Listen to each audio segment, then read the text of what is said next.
menjawab pertanyaan masyarakat tentang asal material kayu yang ikut terbawa arus banjir. Sejak bulan Juni 2025, Kementerian Kehutanan telah melakukan upaya penegakan hukum di Provinsi Aceh, Sumatera Utara, dan Sumatera Barat. Berapa di antaranya: pertama, mengungkap dan mengamankan penebangan pohon tidak sah, illegal logging, di Jorong Saria Bayang, Kabupaten Solok pada bulan Agustus 2025. Bismillahirrahmanirrahim. Assalamualaikum warahmatullahi wabarakatuh. Selamat siang, salam sejahtera untuk kita semua. Om Swastiastu, Namo Buddhaya, salam kebajikan, salam lestari. Yang terhormat Ibu Ketua Komisi 4 DPR RI, Bapak Wakil Ketua, dan para anggota Komisi 4 DPR RI yang berbahagia. Puji dan syukur marilah kita panjatkan kepada Tuhan Yang Maha Esa, Allah Subhanahu wa Ta'ala, yang telah mencurahkan rahmat dan karunia-Nya kepada kita bersama sehingga pada hari ini kita masih diberikan kesempatan dan kesehatan untuk melaksanakan rapat kerja antara Kementerian Kehutanan dengan Komisi 4 DPR RI. Pertama, atas nama Kementerian Kehutanan Republik Indonesia, saya mengucapkan bela sungkawa, duka mendalam terhadap bencana yang dihadapi oleh saudara-saudara kita di Aceh, Sumatera Utara, dan Sumatera Barat, serta daerah lainnya yang terkena dampak banjir dan tanah longsor. Oleh karena itu kita ucapkan innalillahi wa inna ilaihi rajiun. Peristiwa ini juga melecut saya sebagai pimpinan dan jajaran pimpinan di Kementerian Kehutanan untuk berefleksi dan mengevaluasi secara menyeluruh terhadap penata kelolaan hutan, forest governance, sehingga peristiwa serupa dapat dimitigasi dengan lebih baik di kemudian hari. Kami di Kementerian Kehutanan sesuai dengan perintah Pak Presiden Prabowo Subianto melalui Mensesnek dan Mensekap terus menggalang bantuan terutama melalui UPT di Sumatera untuk membantu berbagi solidaritas dengan para korban terdampak. Ibu Ketua, Bapak-Bapak Wakil Ketua, dan anggota Komisi 4 DPR RI yang saya hormati. Sesuai dengan undangan rapat kerja DPR RI tanggal 3 Desember 2025, izinkan kami pada kesempatan ini menjelaskan dan merespon terhadap agenda bahasan yang dimintakan kepada kami tersebut.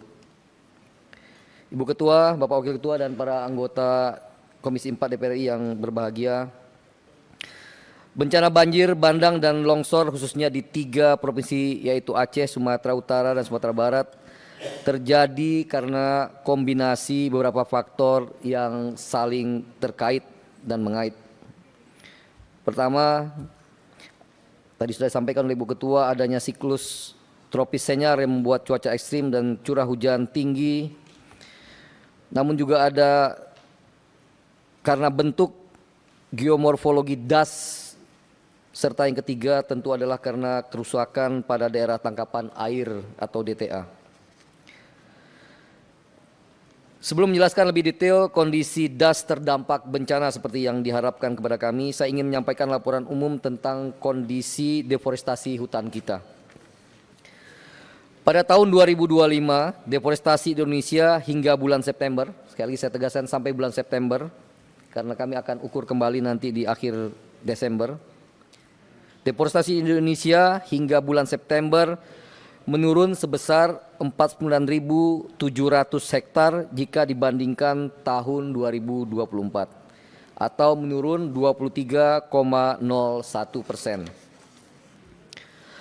Penurunan deforestasi tersebut juga teridentifikasi pada 3 provinsi terdampak banjir.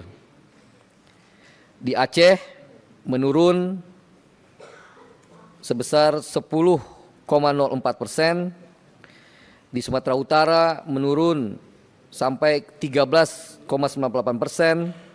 dan di Provinsi Sumatera Barat turun 14% jika sekali lagi dibandingkan dengan tahun 2024. Secara rinci datanya dapat dilihat pada halaman 4 di tayangan yang sudah disediakan. Ibu Ketua, Bapak Wakil Ketua, para anggota Komisi 4 yang berbahagia. Selanjutnya kami akan menyampaikan gambaran mengenai daerah aliran sungai, das, dan perubahan tutupan lahan pada lokasi terdampak banjir di 3 provinsi tersebut. Pertama, di Provinsi Aceh. Di Provinsi Aceh, jajaran kami langsung terjun ke lapangan dan menemukan kurang lebih ada 70 titik banjir yang teridentifikasi masuk ke dalam 31 das. Dengan total luasan kurang lebih 3,05 juta luasan dasnya. Hektar di 15 kabupaten kota seperti yang dapat dilihat pada halaman 7. Kami telah melakukan analisa terhadap tutupan lahan di hulu das tersebut dengan menggunakan citra satelit, di mana pada kurun waktu 2019 hingga 2024 terjadi perubahan tutupan lahan dari hutan menjadi non-hutan seluas 21.476 hektar, terdiri dari perubahan tutupan hutan di kawasan hutan seluas 12.159 hektar atau 56,61%, serta di luar kawasan hutan seluas 9.317 hektar atau 43,39%. Dinamika perubahannya dapat dilihat secara detail pada halaman 8 sampai dengan halaman 11 seperti yang dokumen yang sudah kami masukkan. Pada 31 das yang terjadi bencana di Provinsi Aceh, kami identifikasi terdapat 217.301 hektar atau 7,1% luasan lahan kritis dari total luasan das terdampak. Kedua, di Provinsi Sumatera Utara. Di Sumut terdapat kurang lebih 92 titik banjir yang teridentifikasi masuk ke dalam 13 das dengan luas total 207.000 hektar yang terbagi ke dalam 11 kabupaten kota seperti yang dapat dilihat pada halaman 14. Dari analisa citra satelit dari kurun waktu 2019-2024 terjadi perubahan tutupan lahan dari hutan menjadi non-hutan seluas 9.424 hektar, terdiri dari kawasan hutan seluas 3.427 hektar atau 36,36%, serta di luar kawasan hutan atau area penggunaan lainnya seluas 5.997 hektar atau 63,63%. Grafik dan matrik perubahan secara terperinci dapat dilihat pada halaman 15 dan halaman 16. Selain informasi tersebut dapat kami sampaikan bahwa di Provinsi Sumatera Utara terdapat lahan kritis seluas 207.000 hektar atau 14,7% dari total luasan 13 das terdampak, di mana detail nama das dan luasan lahan kritisnya dapat dilihat secara rinci pada halaman 17. Ketiga, di Provinsi Sumatera Barat. Di Sumbar hasil identifikasi kami kurang lebih terdapat 56 titik banjir yang masuk ke dalam 3 das atau daerah aliran sungai dengan total luasan 13 das daerah aliran sungai dengan luasan total 39.800 hektar yang tersebar di 14 kabupaten kota seperti yang dapat dilihat pada halaman 19. Hasil analisa kami menurut citra satelit menunjukkan bahwa ada perubahan tutupan lahan dari hutan menjadi non-hutan seluas 1.821 hektar, terdiri di dalam kawasan hutan seluas 1.444 hektar atau 79,29%, dan di luar kawasan hutan seluas 377 hektar atau 20,71%. Di mana dinamika perubahan per tahunnya dapat dilihat secara detail di halaman 20 dan 21. Pada 12 das di Sumatera Barat terdapat lahan kritis seluas 39.816 hektar, setara dengan 7% dari total luasan 12 das yang terdampak. Yang terhormat Ibu Ketua, Bapak Wakil Ketua, para anggota Komisi 4 DPR RI yang saya hormati. Berikutnya kami ingin menyampaikan beberapa upaya penegakan hukum di 3 provinsi sekaligus upaya menjawab pertanyaan masyarakat tentang asal material kayu ikutan atau saya ulangi, menjawab pertanyaan masyarakat tentang asal material kayu yang ikut terbawa arus banjir. Sejak bulan Juni 2025, Kementerian Kehutanan telah melakukan upaya penegakan hukum di Provinsi Aceh, Sumatera Utara, dan Sumatera Barat. Beberapa di antaranya, pertama, mengungkap dan mengamankan penebangan pohon tidak sah, illegal logging, di Jorong Sarya Bayang, Kabupaten Solok pada bulan Agustus 2025. Barang bukti yang berhasil diamankan dan disita oleh penyidik Gakum berupa 152 kayu atau log, dokumen kayu, 2 unit alat berat eskavator, dan 1 unit alat besar, 1 alat berat bulldozer. Kementerian Kehutanan sempat diperadilankan, namun kementerian menang dan kasus ini berlanjut. 2, mengamankan 4 truk kayu dengan jenis rimba campuran sebanyak 87 batang kayu tanpa dokumen di Kabupaten Tapanuli Selatan pada bulan Oktober 2025. Kasus masih dalam proses penyidikan. Dan ketiga, menangkap dan segera menyidangkan tersangka perusak koridor satwa Pesangan Aceh dengan barang bukti sebanyak 28 kayu bulat ilegal olahan.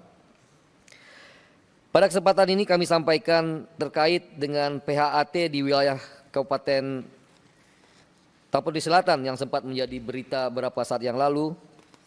Seperti yang telah dijelaskan dalam press release Dirjen PHL tanggal 2 Desember 2025,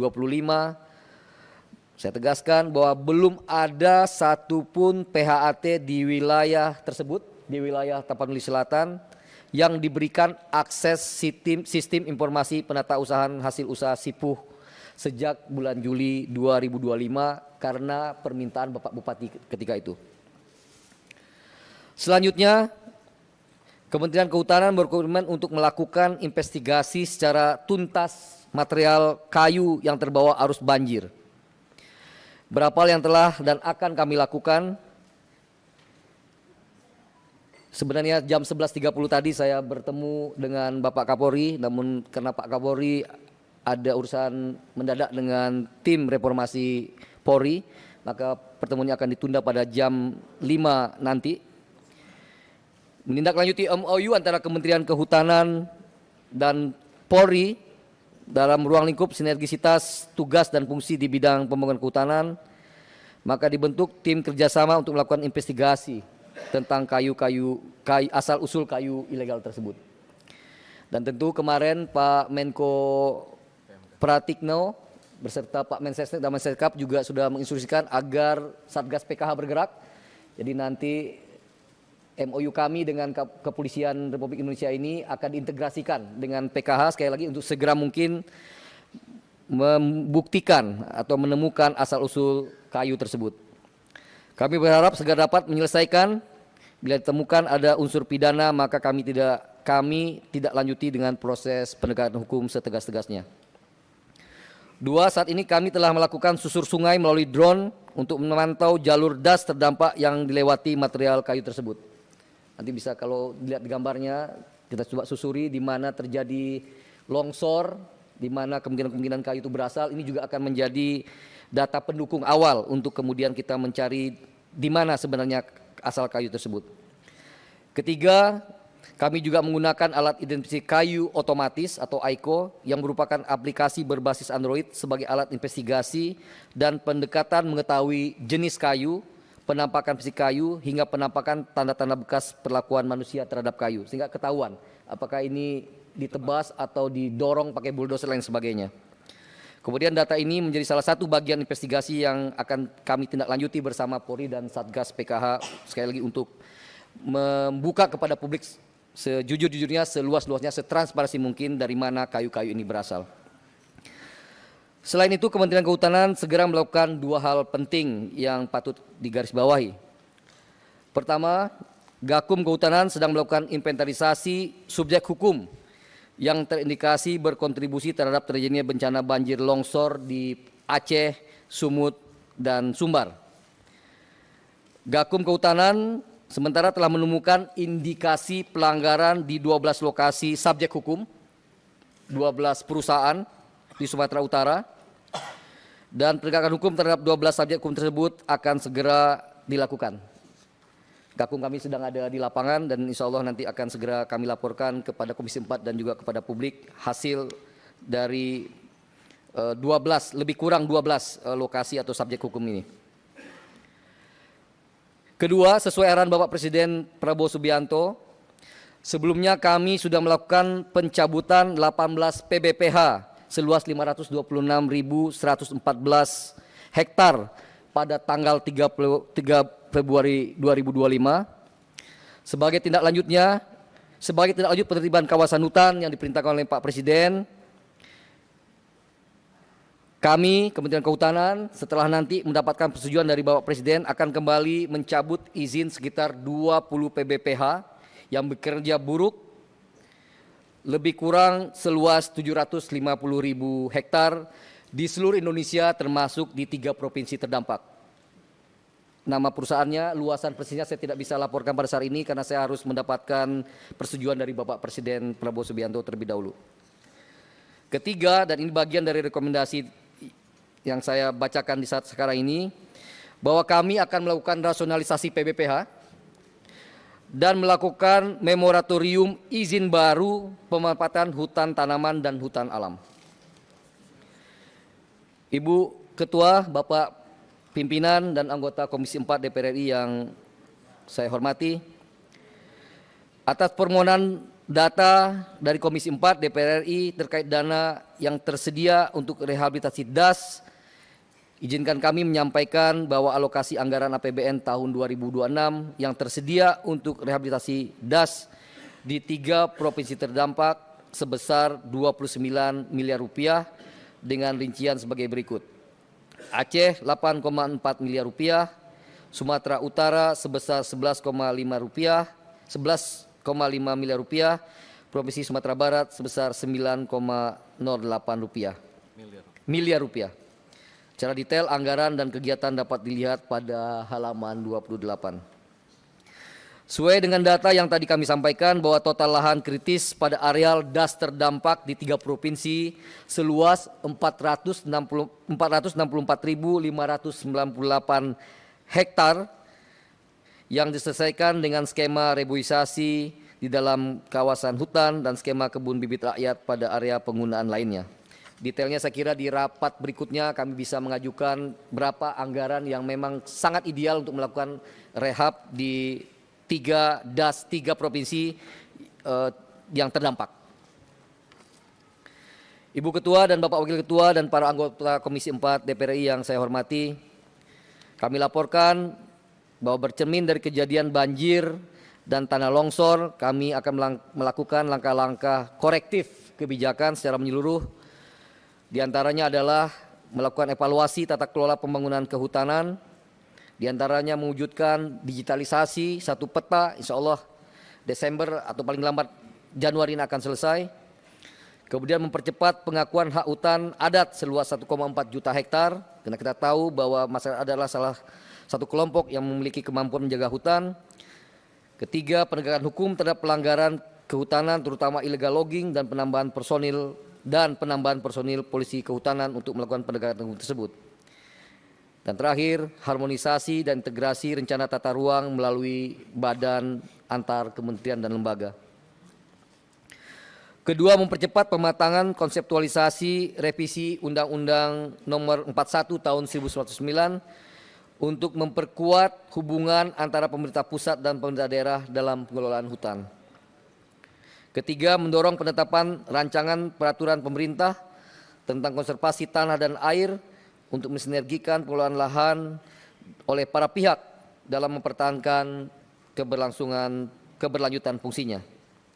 4. Mendorong pembentukan satuan tugas pengelolaan das lintas kementerian dan lembaga dan mengembangkan sistem aplikasi untuk pemantauan terhadap mitigasi banjir sebagai early warning system di das, termasuk digitalisasi pemantauan pemenuhan kewajiban pemanfaatan dan penggunaan kawasan hutan. 5. Optimalisasi sumber-sumber pembiayaan RHL dalam kerangka penanganan lahan kritis. Ibu Ketua, Bapak-Bapak Wakil Ketua dan para anggota Komisi 4 DPR RI. Demikian kami laporkan kepada Bapak Ibu sekalian anggota Komisi 4 DPR RI.